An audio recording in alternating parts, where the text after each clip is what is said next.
అహం మనం దేవుడు వాడుకోవటానికి పనికి రాకుండా చేస్తుంది. అవునా?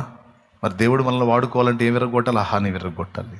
అందుకే ఈరోజు మనల్ని అలా విరగొట్టి నల్లగొట్టి సరి చేయడానికి అన్ని బాధలు రప్పిస్తున్నాడు. అది విషయం. అంతేగాని నీ మీద పగబట్టి కాదు, కక్ష బట్టి కాదు. నీకు ఆయనకి ఏం కక్ష? నువ్వు కూతురివి, ఆయన తండ్రి. నువ్వు కొడుకువి, ఆయన తండ్రి. నీకు ఆయనకి మధ్య కక్ష ఏముంది? మరి ఎందుకు ఈ ఇబ్బందులన్నీ అంటే నీలో విరగాల్సినవి కొన్ని ఉన్నాయి, విరగొట్టడానికి. అవి విరిగిన నాడు నీకు ఉండమన్నా ఉండదు ఈ శోధనలో. అవి విరిగిన నాడు రెండంతలుగా తిరిగి నీవు ఆశీర్వదించబడతావు. అర్థమైందా?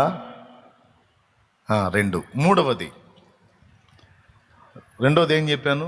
అహం ఉంటే దేవుడు వాడుకోలేడు. మూడవది, అహం దేవుడు మనల్ని ఆశీర్వదించకుండా అడ్డుపడుతుంది. మోషే జీవితంలో చూపించాను దేవుడు వాడుకోలేడని. ఇప్పుడు ఏబు జీవితంలో చూపించాను రెండంతల దీవెన మనకి రాకుండా అడ్డగించేది అహం. అంతేకాదు యాకోబు జీవితంలో కూడా అదే జరిగింది. యాకోబు, నీవు నన్ను దీవించితేనే కానీ నిన్ను పోనీయను అని యబ్బోకు రేవు దగ్గర దూతతో పెనుగులాడినప్పుడు, దూతగా యేసయ్యలే అక్కడ ఏం చేస్తాడో తెలుసా? తొడగూటి మీద కొట్టి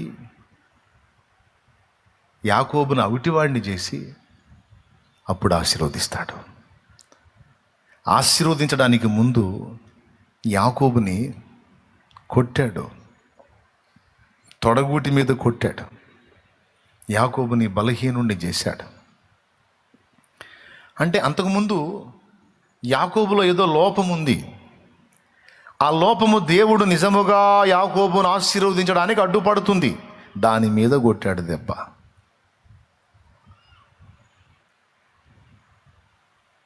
అలా యాకోబును నీవు విరచితివి, ఆనాడు ఆశీర్వదించితివి. ఇశ్రాయేలుగా మార్చితివి. అలా యాకోబును నీవు విరచితివి, ఆనాడు ఆశీర్వదించితివి. ఇశ్రాయేలుగా మార్చితివి. నీ చేతిలో రొట్టెలో నేనయ్యా, మీరు యేసయ్యా.